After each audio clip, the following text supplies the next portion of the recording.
Good, there's air conditioning in here. Very good, it's air conditioned. Beautiful June day. Hi, everybody. Hi. Fox, those folks at Fox. Busy with TV, probably. All right, great. Nice to see you guys. Again, I take it Tommy took good care of you last week. You will have Tommy again a week from today when I'm with the secretary traveling. So be prepared. You've got a week to prepare, but of course I'll also see you again on Thursday. We do have some announcements here. First of all, over the last few days, Americans have witnessed scenes of lawlessness as radicals in Los Angeles riot to protect criminal illegal aliens. Agitators have attacked law enforcement and shut down freeways. We remain undeterred in our commitment to enforce our laws and secure the border. During recent days, the administration has taken illegal alien gang members, child predators, rapists, and burglars off the streets. Thanks to the historic action across all of government under President Trump, the border is more secure than it ever has been, with illegal border crossings at a historic low. The border crisis that unfolded under the previous administration, however, did untold damage. The Big Beautiful Bill, as an example, before Congress will build on President Trump's progress, ensuring we have the resources to enforce our laws and secure our border.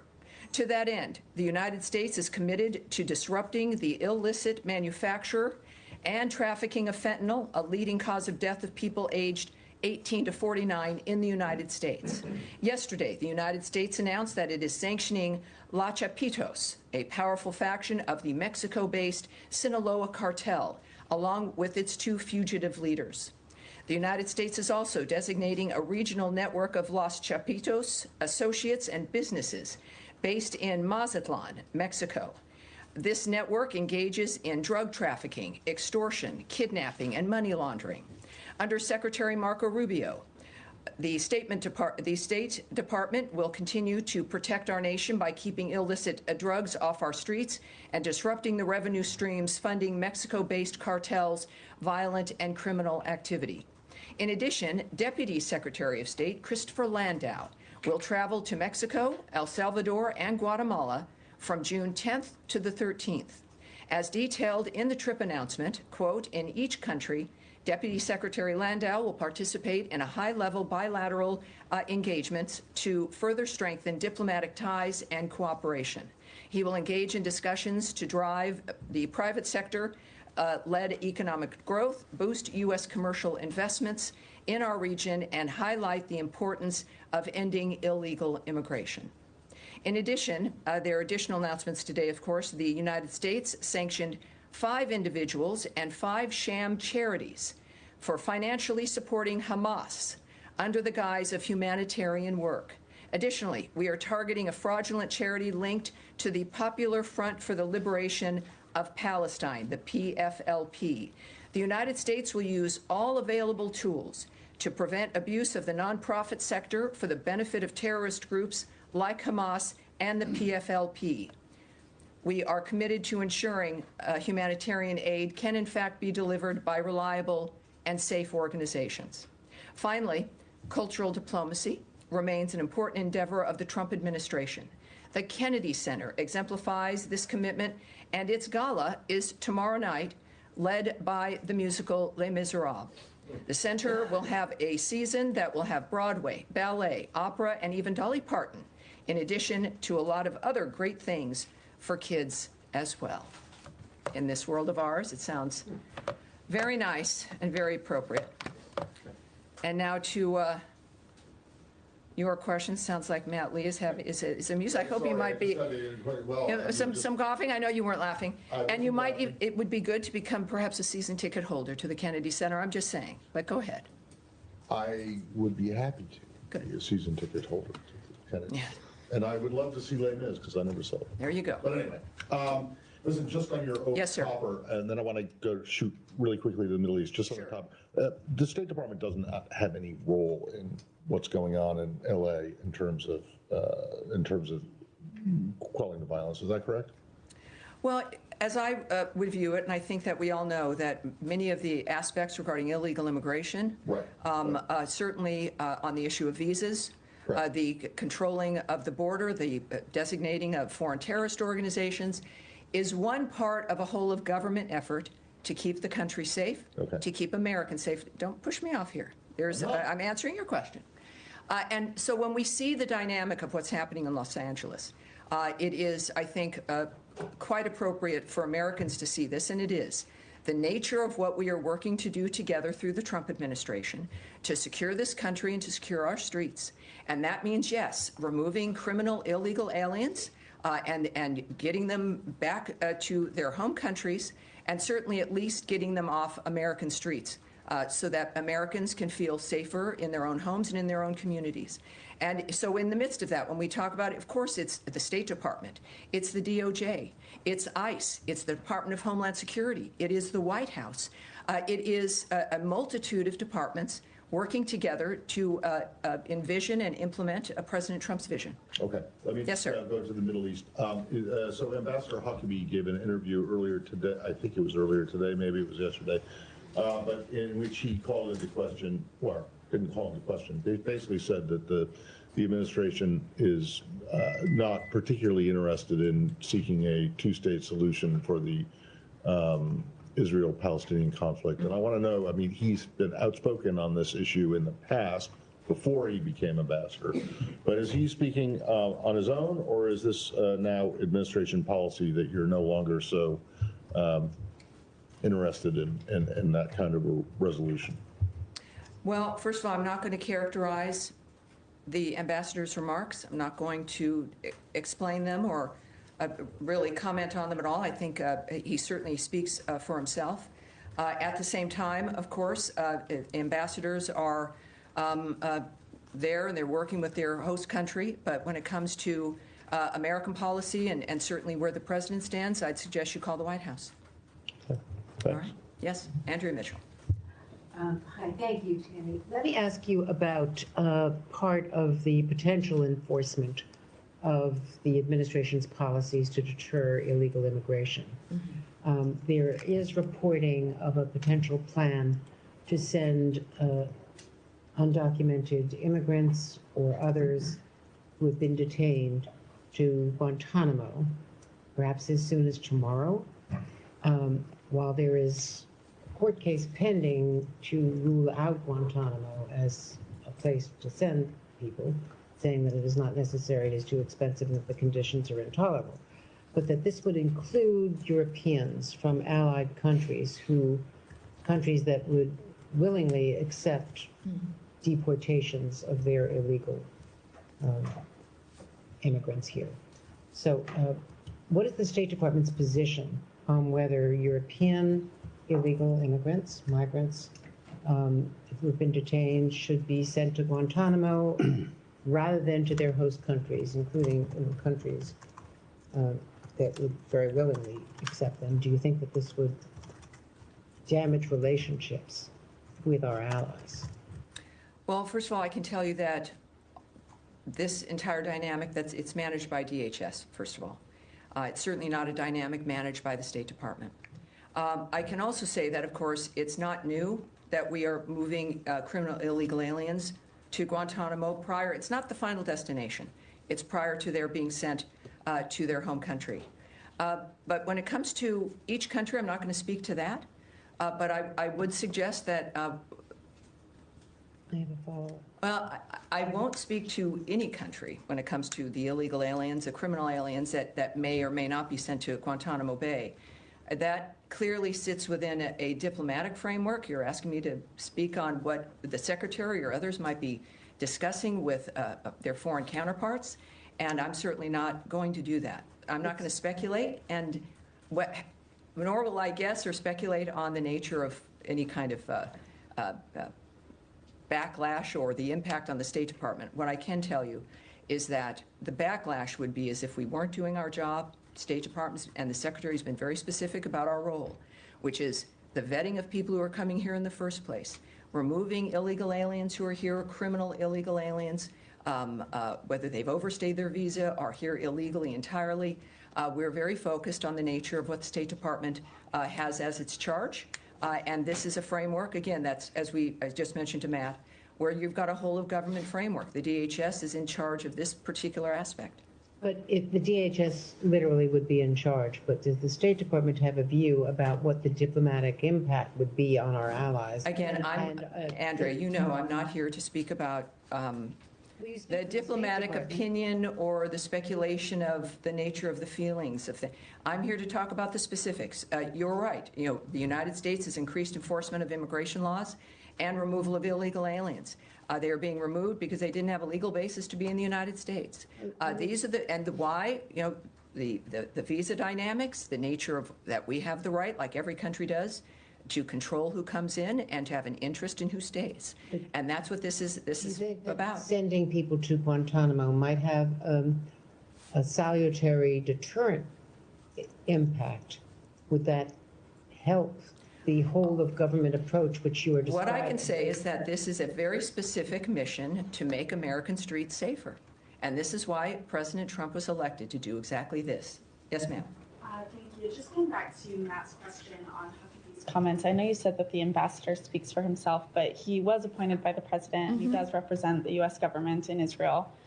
So is a two-state solution a goal of the U.S. State Department currently?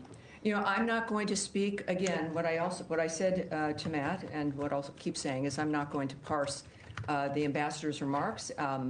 That's not what I'm going to do here, and I'm also not going to speak about the nature of what people say that he was claiming or not claiming. I'm not going to have a speculative conversation about that right now.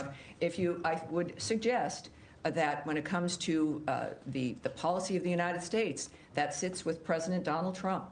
And he's just he's like a 15-minute walk away from this building. Call them, and in fact, I think they would have an answer for you, I would think. Okay, but and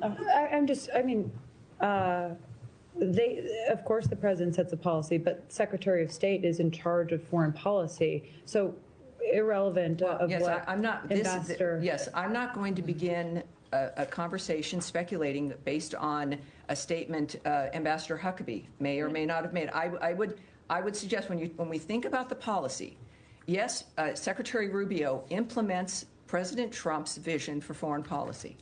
In speaking on that issue, with everything going on in this world, we are focused clearly on the nature of the things that are in front of us. And I would just suggest calling the White House to make a determination of the Trump policy, the Trump administration's approach in this regard. So Secretary Rubio doesn't make foreign policy. It's his vision and implementation of President Trump's point of view and President Trump's vision. And so that's what Secretary Rubio does, and obviously does it very well. Yes, sir. What's the vision that he's implementing here, Tammy? I'm not going to begin to speculate or go into this. I'm just not going to go here. Ladies, if you want to speak about the National Security Advisor, also call the White House. Yes, sir. Just to follow up on that issue. Sure. And this will go ahead. Sure, but what we have heard from the president is he wants the United States to take over Gaza, which is obviously one of the occupied Palestinian territories and would be part of a future two-state solution. So is that? I mean, you haven't mentioned that, but should we assume that is part of the policy, and therefore that opens the question of what about the West Bank and East Jerusalem?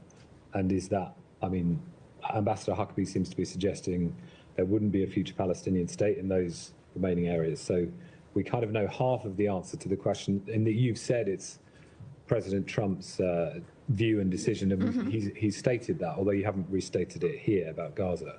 So it's just if we could clarify what. Well, there's a focus on Gaza, and for a very good reason.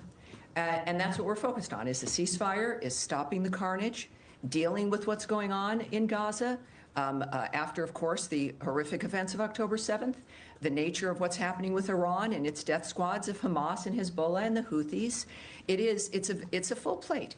And what one does is you start at the beginning, and you move forward. We are still working on dealing with either certainly ceasefire and peace for Gaza, and then, of course, the aftermath of that, and rebuilding and dealing with what that means. At some point in time, that will hopefully be the major conversation here, right, is in the aftermath and the rebuilding and how that's happening.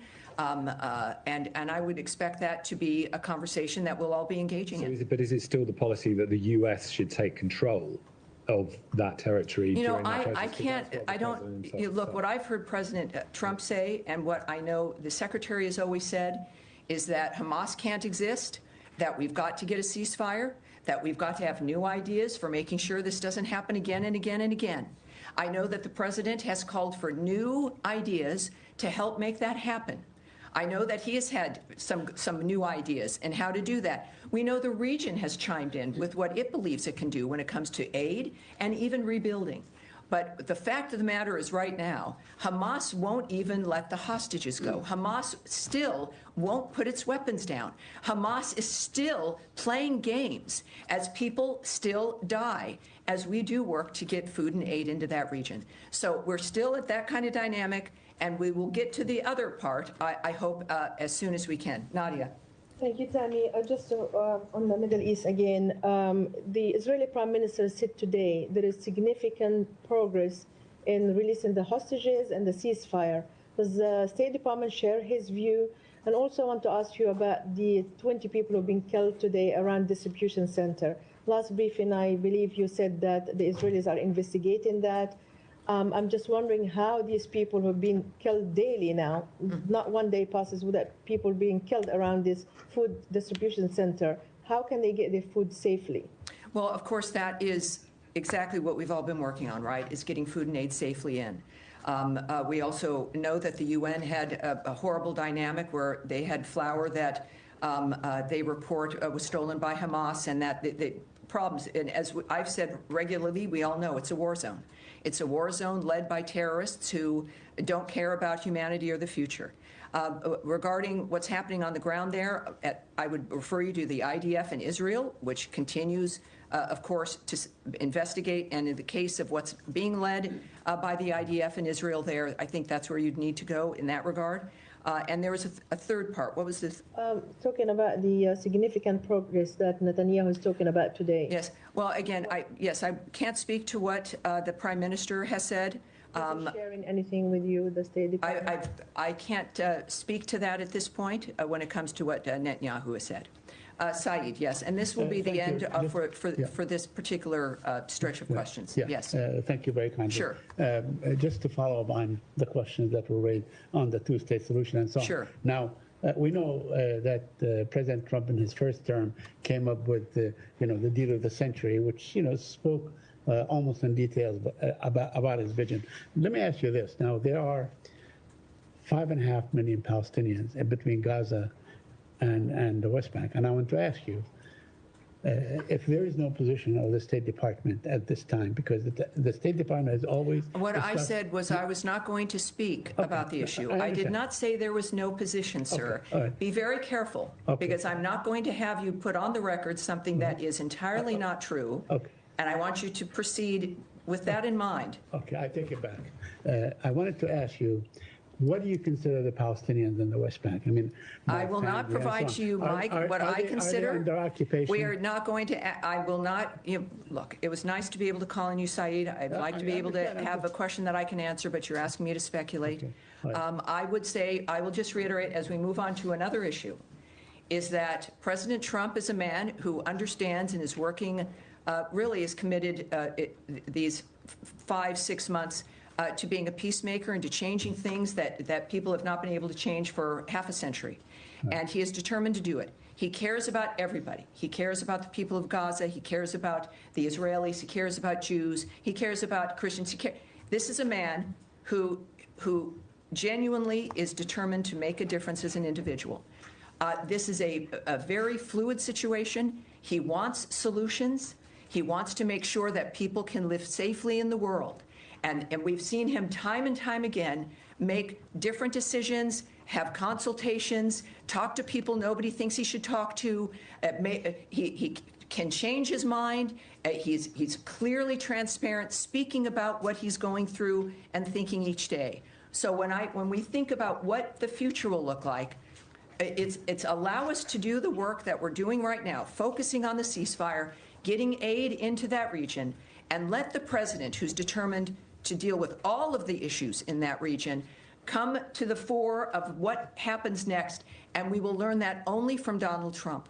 All right, so is this other than the Middle East? Where else are we going? Well, no, and this is going, ladies and gentlemen, no, I've said no, Saeed was it? Now, where are you coming from? Iran? All right, we'll do Iran, sure. That's also the main. Well, we're going to do, we're not, Gaza and otherwise. Let's move forward, please. There was just confusion because the two-state solution has undergirded U.S. policy for the past several decades. But I understand that is a question to address to the White House. Yes, it's for the White House. It's for the future. I will not be commenting from this podium today. And this is, again, we've got so much more on the, let's just move on, please. Iran? The question on Iran is there's been conflicting messages about whether and where and when a sixth round of talks with Iran may take place. Is there clarity on that from the U.S. perspective? I don't know if you would consider it clarity, but I can say a few things. The president, I think, he noted that something would be happening soon, this week. I think that what I can just reiterate here is that we would hope and expect that there would be new additional talks, and that, in fact, they would be soon. But beyond that, I have nothing to preview. But in similar situations, when we believe that it would be soon, it, in fact, ended up being soon. Right. The Iranians have concretely said Sunday in Oman. So if that is not the U.S. understanding, then... I can't comment on that. Again, the president mentioned a different day. I think that there are individuals involved, obviously, who are working on this, and there will be a final determination, and we will hear about it when that determination is made. Okay. In that context, just very quickly. One more follow-up, and then we'll go on. Thank you. Well, just because the president also had mentioned that this week would be the sort of 2-month deadline for reaching a deal with Iran or not. When is it determined that those talks are a failure and you don't progress to future rounds? Well, the president makes that determination, and the people involved. As I've mentioned before, if you think that think about the deadlines, or even as the secretary has said on another situation, that it would be a matter of weeks. The funny thing about negotiations and discussions is that things happen, and that there are conversations, and progress is sometimes made, not tremendous progress, but enough to keep going. So it is not, it is a dynamic as it would be with any diplomatic consideration, that negotiations are meant to move things forward. And the good news is that, in fact, it would appear that things are moving forward, and that's what we all want. All right. Yes, sir. Thank you, Tammy. Moving to Ukraine, if I may. All right. Now, let's one more. Now we're thinking of Lebanon and the other elements of the Middle East. Did you have something, sir? Yes, you. All right. Iran follow-up. All right. So President Trump also said something about Iran that was quite interesting yesterday during the roundtable. He said that Iran has been helping with the ceasefire negotiations in Gaza. Are you able to shed any light on that? No, I can't. Refer you to the White House in that regard. All right. Lebanon, yes, sir, right there. Thanks so much. Yes. Ukraine has been under massive drone attacks, particularly Kiev last night. Given that, Ukrainian president said publicly that they have been asking for permission from the U.S. To purchase air defense systems that they can mitigate Russian attacks. Why wouldn't the U.S. let them purchase air defenses, much needed air defense systems? Well, I can't speak to the details of purchase decisions or negotiations about what we're going to allow to be purchased by an ally. That is the Department of Defense, effectively. What I do know is what the president has said and what the Secretary of State has said in a number of venues is that we certainly, and we've been Ukraine's biggest supporter and defender, literally, is that we want them to have surface-to-air missile protections, right? We want them to be able to deal with incoming missiles. We know that it's been discussed about our European partners who have those systems from us to get them to Ukraine. There's a number of different negotiations and aspects involved in this kind of dynamic that does not involve the State Department. It's about munitions and purchasing and all of that. What I do know is that we are doing and continue to wish to do as much as we can. That is not disputed.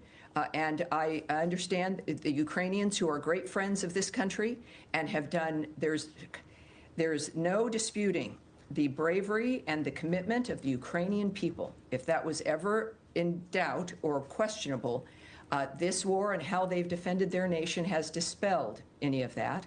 I had the pleasure of being in a bilat with a Ukrainian delegation recently here, and they are astounding people, and they're remarkable, and they are committed to getting their country safe and this war to end. And so are we. The United States has proven that. The details of which are many, and I can't speak to that, and I certainly would dispute that we are not letting Ukraine do something. The opposite has always been the case.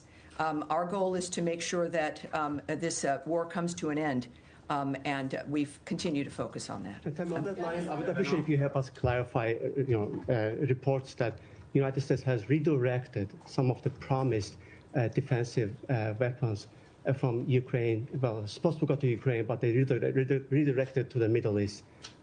Is that accurate? I can't speak to that. That is not something that, whether it is or is not happening, it's a decision that is clearly one based in national security if it's happening, and certainly a diplomatic framework that, if a decision has been made, is not something I'm going to remark on here at the podium. All right. That's going to be it. We're moving along here. I want to get as many people as I can in today. Yes, sir. Last week, Pakistan's all-parliamentary delegation led by Bilawal Bhutto Zardari was here. Did he had any meeting in the State Department, and also has U.S. received any commitment or assurance from Pakistan that they will stop taking, they will take action against terrorists working from this? Well, I can tell you that State Department officials, including Undersecretary for Political Affairs Alison Hooker, met with the Pakistani parliamentary delegation during a visit they had to Washington last week. She reiterated U.S. support for the ongoing ceasefire, as you might imagine, thank God, between India and Pakistan. They also discussed important issues to the bilateral relationship, including counterterrorism cooperation. So that meeting occurred. We also know that Deputy Secretary Landau met with the Indian parliamentary delegation last week, and he also reaffirmed the United States' strong support of India in the fight against terrorism and strategic partnership between those two countries. Did you receive any assurance from Pakistan that they will take action against terrorists? I am not going to discuss the details of those conversations. All right. All right. Yes, ma'am. Thank you, Tammy. Do you have any updates on the temporary pause on scheduling new interviews for student visa applications? Is that still in effect? I can tell you, of course, and that's a good question because there's so many other conversations about visa restrictions. I do believe that we are in the process, and I don't know if, Tommy, if we might have to take this back, I know last week that we were in the process of indicating that it would be very soon and that people should start looking for those spaces to open up regarding appointments. Nothing has changed in our encouragement still of people to apply for those student visas. This was a matter of making sure that the process that we were expecting of consulates and embassies was proper when it came to what we expected them to be able to vet for. And that process, we were told, would be rapid. And I think at this point, what I can reassert here is that people should watch for those spaces to be open, should continue to apply. This is not going to be a lengthy or an ongoing dynamic. It was meant for a specific, almost an administrative adjustment. And I would hope perhaps we can go back and get more on this, but I think that that's where it stands, and perhaps on Thursday I can get even something more specific for you on the record. And another reminder to the people watching at home, when I say we're going to take something back, it means that we're going to get an answer to that question for the reporter and get it right back to them as well. And so that'll also help us for the next briefing also. Afghanistan, yes ma'am. Afghanistan. Afghanistan. Thank you, ma'am. Thank you.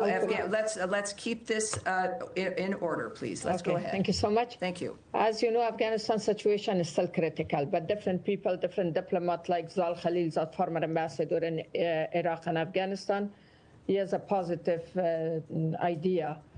But unfortunately, yesterday there was a war started, and Taliban claimed that this is from the ISIS.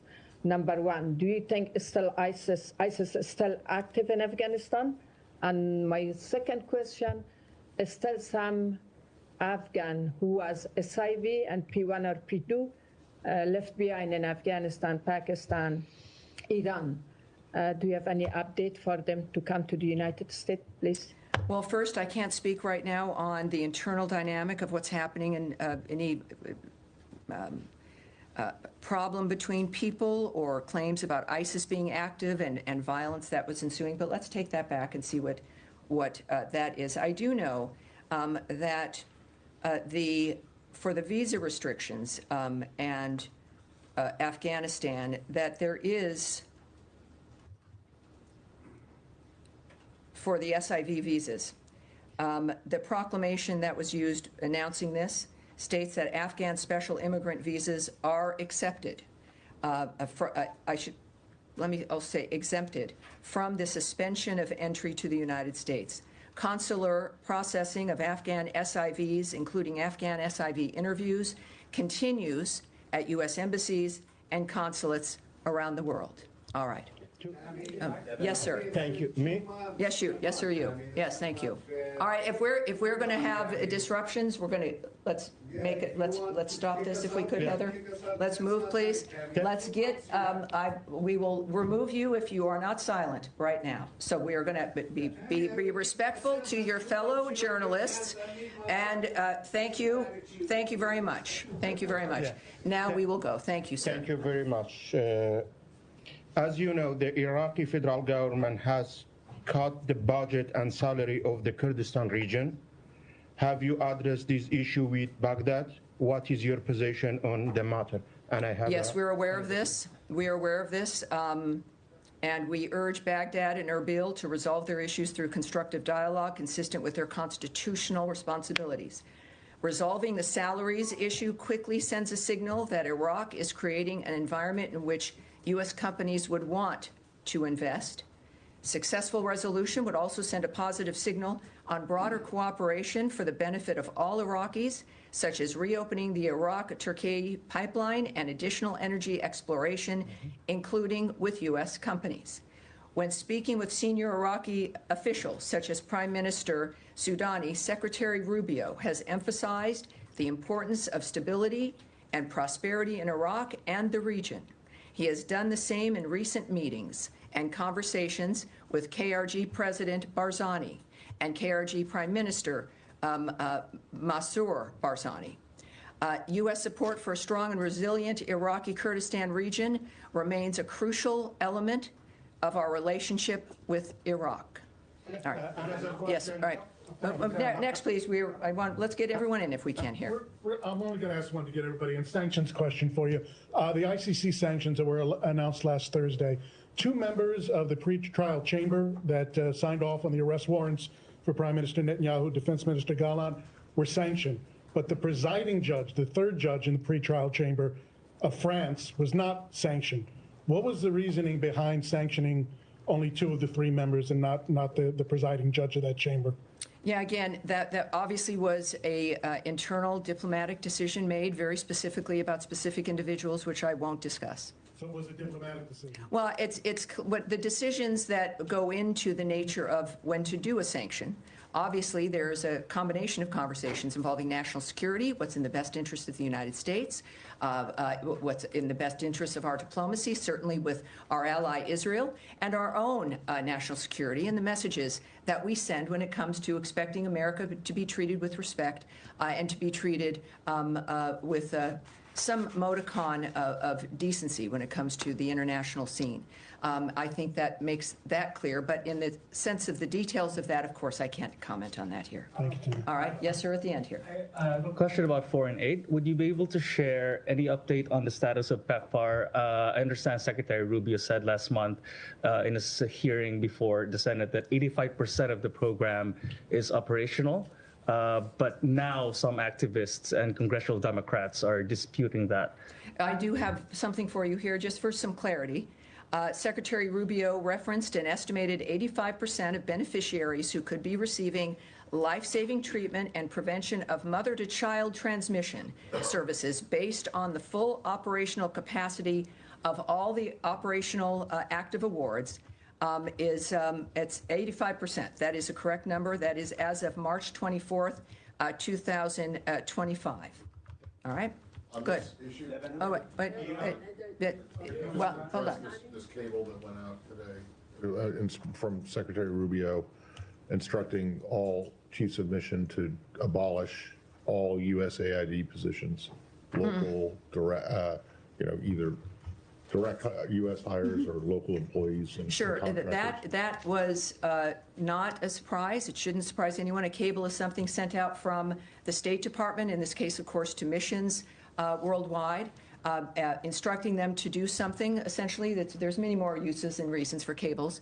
And sometimes, surprisingly, said no one ever, they get leaked.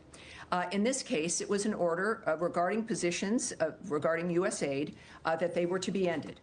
And that was something that was previewed in February when we relayed the roadmap, if you will, of the reorganization, the renovation, if you will, of U.S. aid, making sure that our aid efforts around the world met with what was important to the United States, to the America First agenda.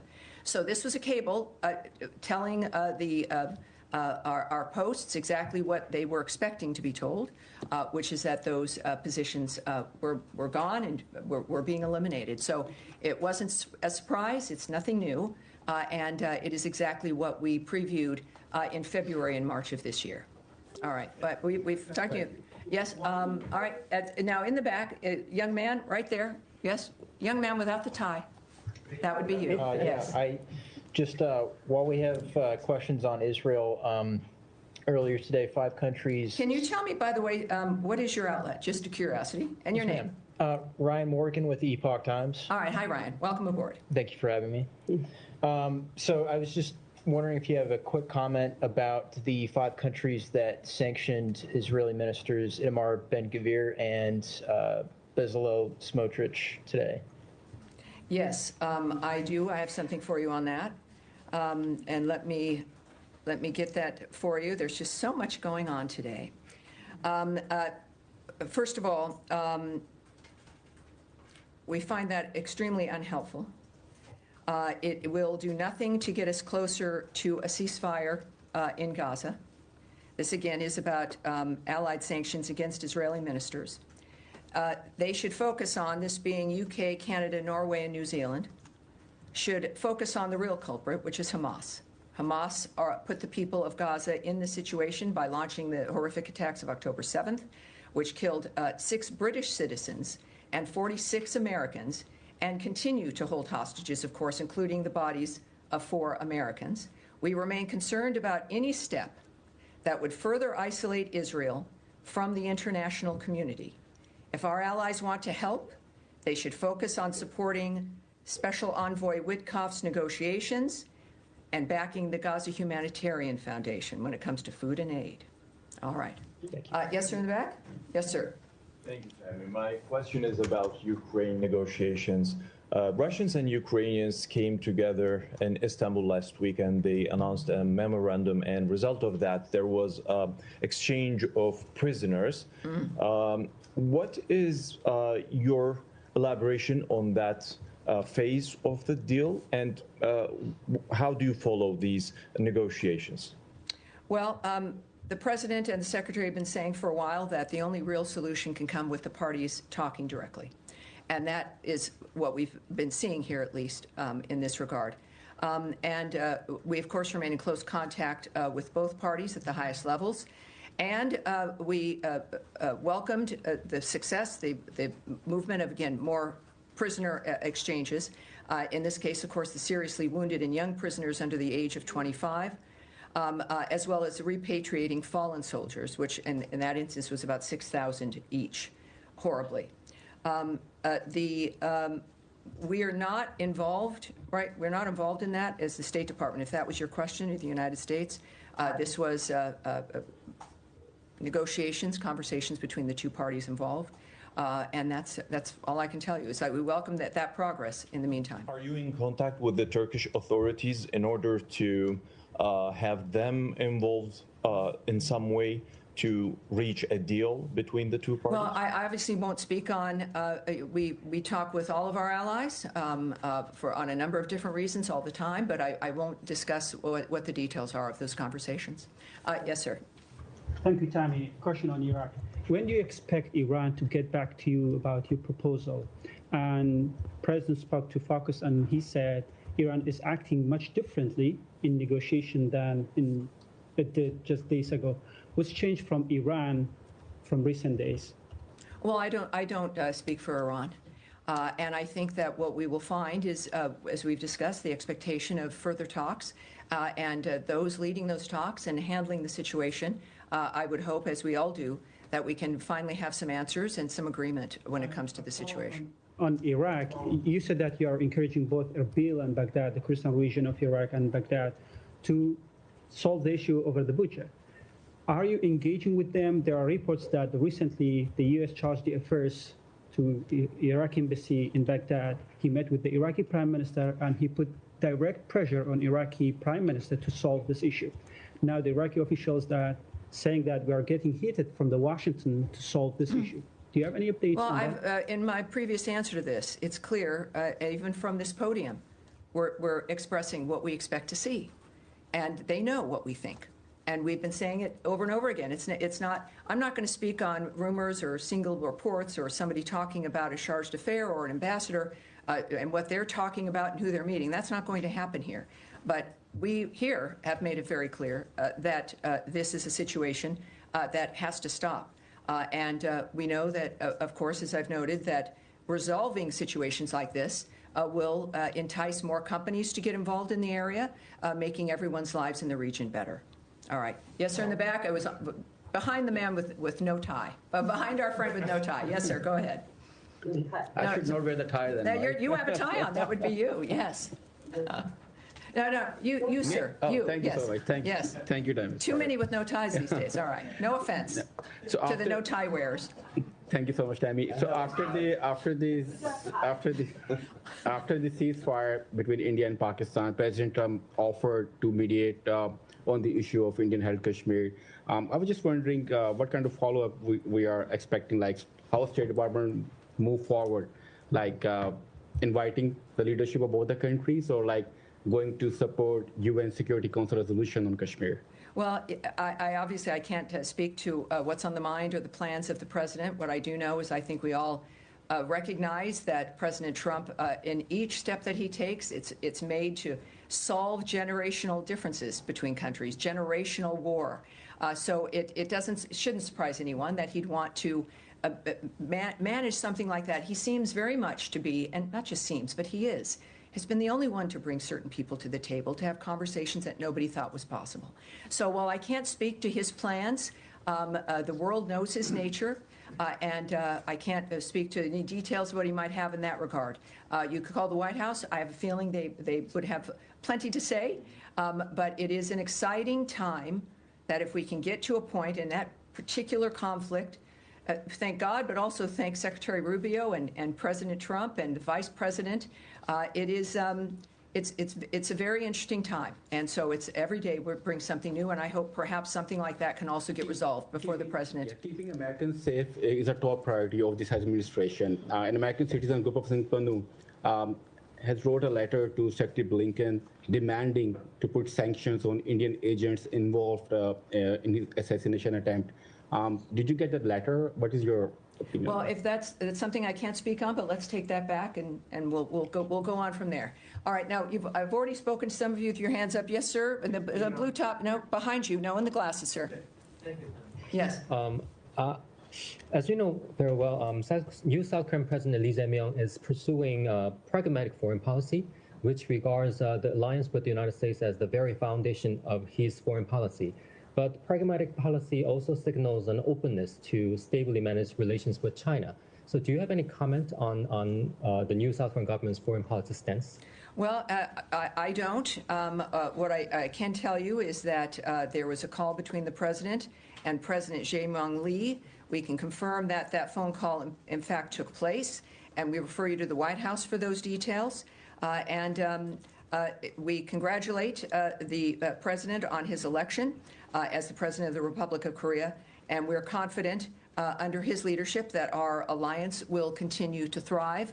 Again, for more, perhaps further comment, if you'd like to know what President Trump's view of that, I'd suggest you call the White House.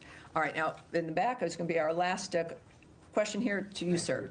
Thank you. And a nice white crisp shirt and a tie and glasses, and it's our sartorial remarks here today, apparently. Thank you, Tammy, for giving me the opportunity to ask Yes, sir. And your outlet again, sir? I work for France 24 and Asharq Al-Awsat newspaper. Very good. Welcome aboard. My question is about Lebanon. There were reports yesterday that the U.S. is engaging Israel in some discussions about the fate of UNIFIL.